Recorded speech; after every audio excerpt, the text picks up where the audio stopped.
Good morning, everybody. Thanks so much for joining today's webinar. I'm Owen Wolfhill. I'm the Senior Digital Marketing Manager at Scurry, and I'm joined by Owen Day, Head of AI at Scurry. Welcome, Owen. Good morning, everybody. Today's topic is all about AI's role in elevating the post-purchase experience. We'll be looking at some real-life examples of retailers both in the UK and further afield in the US, as well as asking some key questions that retailers should consider when integrating AI into their retail offering. Furthermore, we'll be looking at some key strategies for reducing WSMO through AI. But before we do all of that, I'd like to just set the scene with a few statistics regarding customer expectations. And this is some of the latest research from the likes of McKinsey and Company, Adobe, and Salesforce surrounding consumer expectations of AI in the shopping experience. So according to the latest research, 58% of shoppers say that AI has already improved their shopping experience. So it's great to see that they're not only aware of it, but they actually see it as a positive. And furthermore, 76% of consumers are frustrated when they don't get personalized experiences. So some of the examples that you'll see further on in today's presentation will deep dive into personalization and how that can be really powered through AI. So it's interesting to see that consumers feel frustrated when they don't get that personalized touch. Also interesting to see is when you break down attitudes across generations. So when it comes to people who are interested in seeing AI in the shopping experience, that currently sits at 44% across the entire population. But when you get into millennials, it rises slightly to 54%. And there's a significant jump when it comes to Gen Z. 69% of Gen Z are interested in seeing AI play a role in the shopping experience. Gen Z go one step further, and 33% of them would trust AI to shop for them. So I'm not sure I'm 100% there yet, but interesting to see that the younger generation are certainly that much on board. Owen, I'd be curious to get your thoughts on the stats that we've shared so far. Does this tally up with what you've seen amongst retailers and their consumers? I do. I think I agree with you. It is pretty brave to allow AI at this point to do shopping for you. But I think these features are going to be more widely adopted in the future, especially when they come onto channels of choice for different customers. So smart speakers are very popular amongst more elderly demographic. So when the features start rolling out onto those, I can see them being adopted widely. As my mother says about Alexa, I like Alexa. It's she's a lot more polite than your father. So I can see these things rolling out in the future across That's those. yeah. That's a very good way of putting it. And as promised, we'll actually like to take you through some examples of retailers who are currently leveraging AI. So for these examples, because most of the retailers joining today are based in the UK, we've honed in on some UK examples, but we've also gone further afield over to the United States as well to take in some of those examples from what's happening in North America. So first up is Moonpig. So as you may know, they are a provider of personalized gifts and greeting cards. What they've done is they've invested heavily in AI to generate product descriptions en masse and at scale. As you can imagine, they have a huge amount of products. They need detailed product descriptions so that they appear not only in Google search traditionally, but also through Google Lens search and image search. And as a result, they've invested in AI in that area. Furthermore, they've enhanced their product recommendations through AI inference technology. So for example, if a customer arrives on the Moonpig website and they start filling out a greeting card, the AI technology that sits on their site can analyze the sentiment in that greeting card and analyze the consumer behavior as they interact with the website. And based on the type of gifts that they've selected and the mood sensed in the greetings message, they can actually infer which products are best to recommend as product recommendations moving forward. This, of course, greatly increases the chance of adding more to the basket value. Furthermore, they've invested in AI-powered handwriting. So this boosts repeat purchases. So in that case, a customer can upload their own handwriting through a very user-friendly tool that's stored in their account, and then it can be used later at a later date. So it's all about adding that personalized touch and getting people POC committed to the brand. Moonpig have come out very recently to reveal that their revenue has been up 10% year on year. Their total orders are up 4.7%, and their average order value has been up by 2.5% year on year. And they've attributed a lot of that success to those AI innovations. Further afield then over to the US, we're looking at Best Buy, a huge electronics retailer in North America and Canada. They have invested heavily in AI in terms of real-time delivery tracking. So what that means at a practical level is that if a customer has an order that's out for delivery, when their house is next up on the list, they'll be able to see street level view. So really accurate delivery tracking. This essentially places more value on customers' time, doesn't leave as many customers waiting about, and as a result, it removes frustration from the delivery experience. Another very interesting solution powered by AI there. A little bit closer to home, in the UK, Brand Alley are a designer brand outlet that offer daily flash sales. They've used AI to track their most passionate advocates. As you can imagine with a brand like Brand Alley, because they are membership-only site, their customer base is particularly passionate, and they wanted to tap into that and leverage that even further by offering their most active customer advocates some personalized promotions to share with their network. As a result of this, they were able to use AI to specifically detect those people and provide really, really personalized promotions.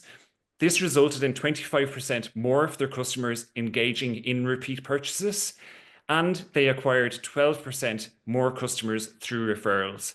A really nice example there of a brand that's using AI to focus on customer retention and customer advocacy.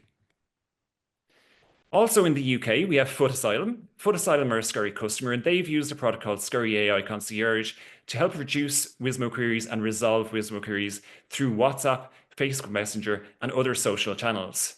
For Wizmo queries that are answered via the AI solution, up to 82% are resolved by AI, and up to 40% of queries are resolved through social channels at present. So ultimately, this frees up their customer support team to provide better customer experience and focus on those high-level tickets. That's a whistle-stop tour of some retailers that are using AI quite effectively in that area. Owen, I suppose, given your passion for reducing Wizmo queries, I'd imagine the Best Buy example was of particular interest to you.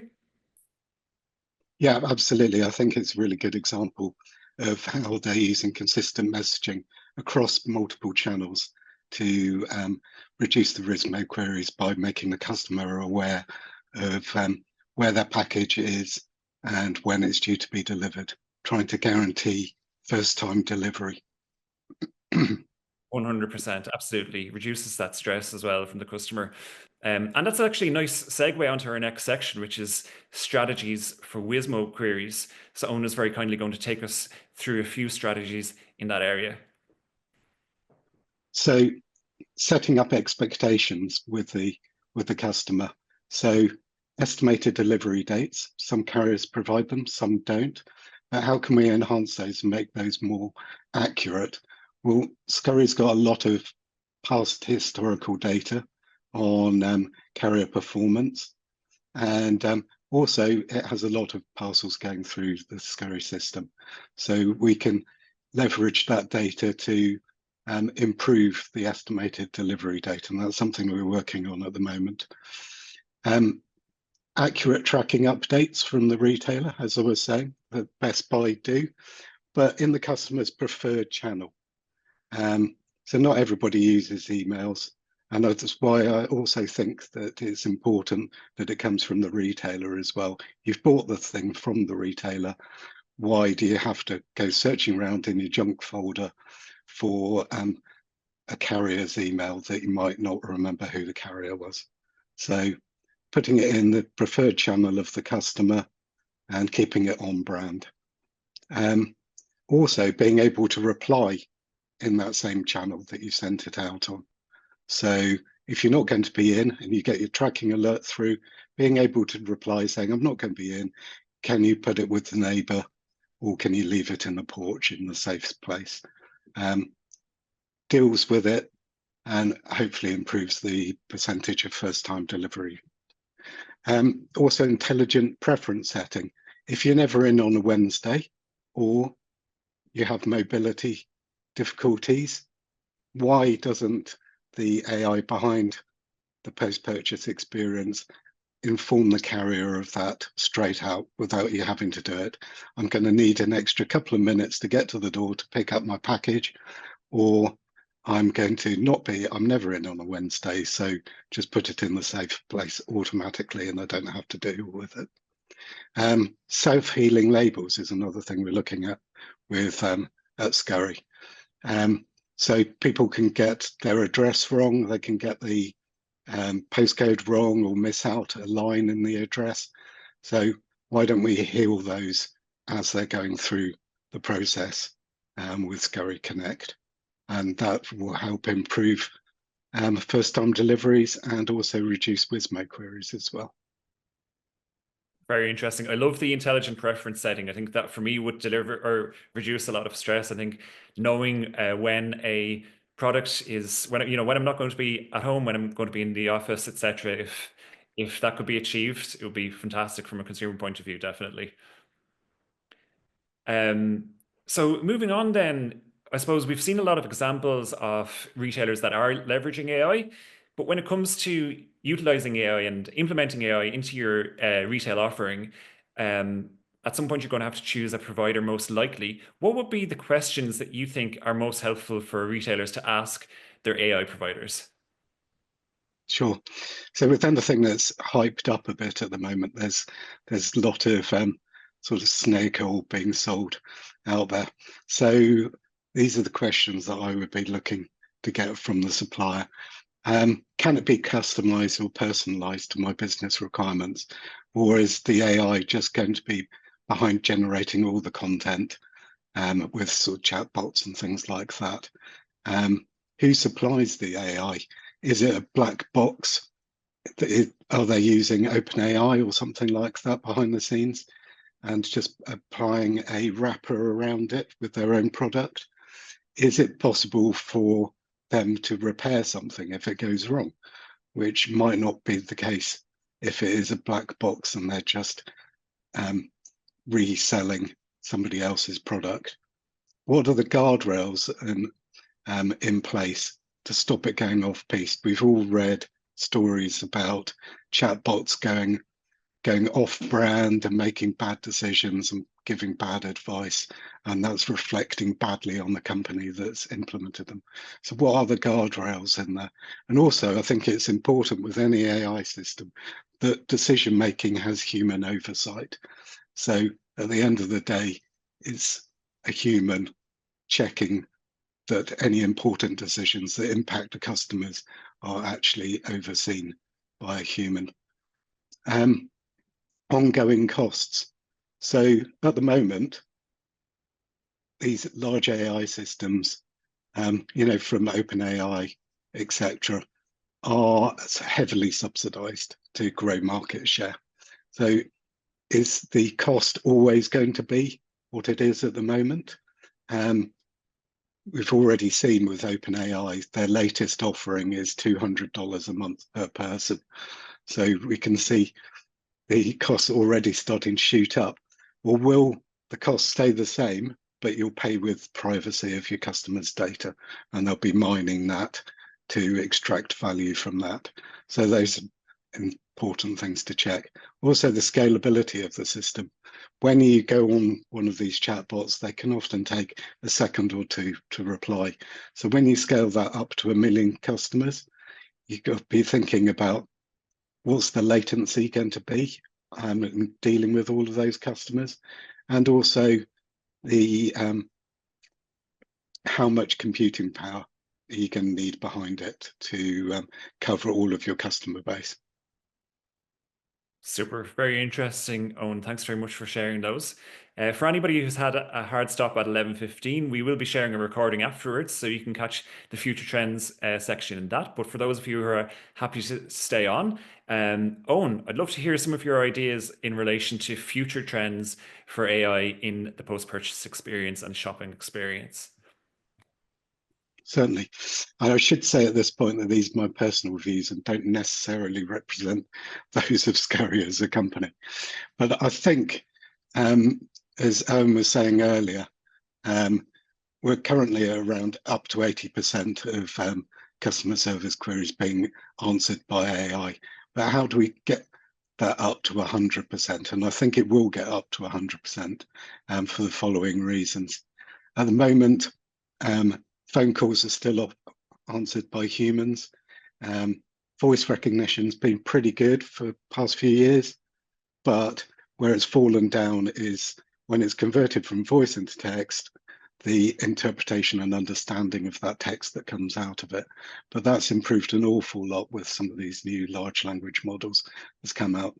So I can certainly see AI-powered voice customer service over phone calls.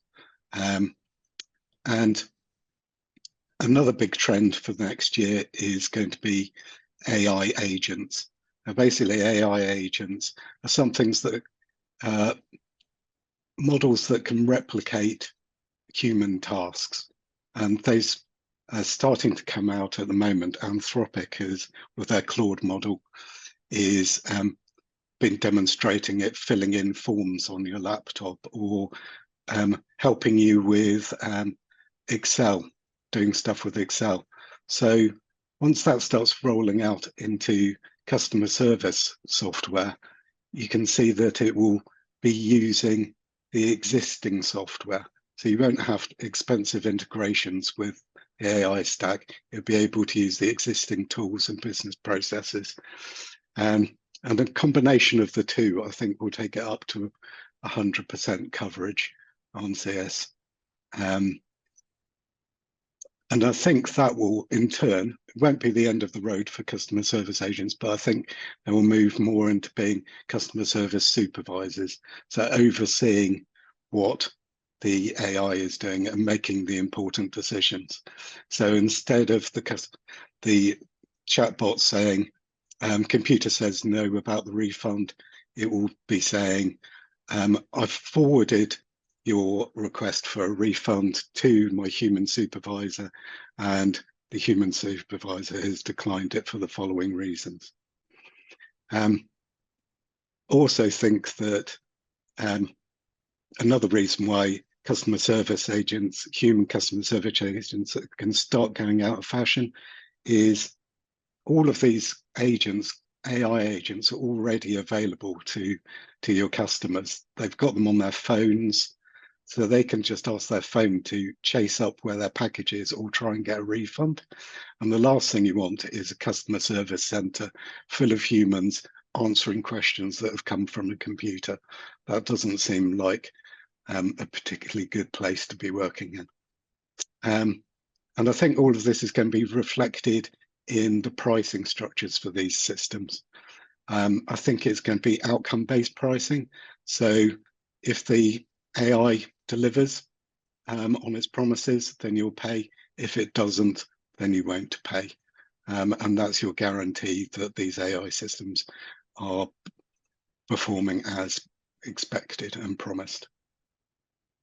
Very interesting, and absolutely. And with, I suppose, with the pace of AI, if the last 2 years is anything to go by, I could see some of these trends coming into fruition sooner rather than later. So thanks very much, Owen, for that.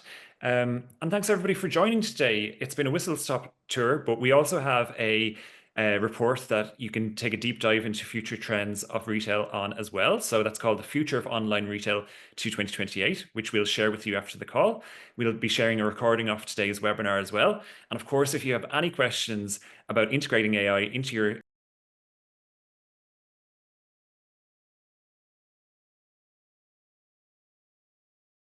current solutions, please feel free to reach out to myself or Owen. Our emails are on screen, and we'll provide them to you in the follow-up email as well. So I'll let you get back to your day, and thanks so much for joining us.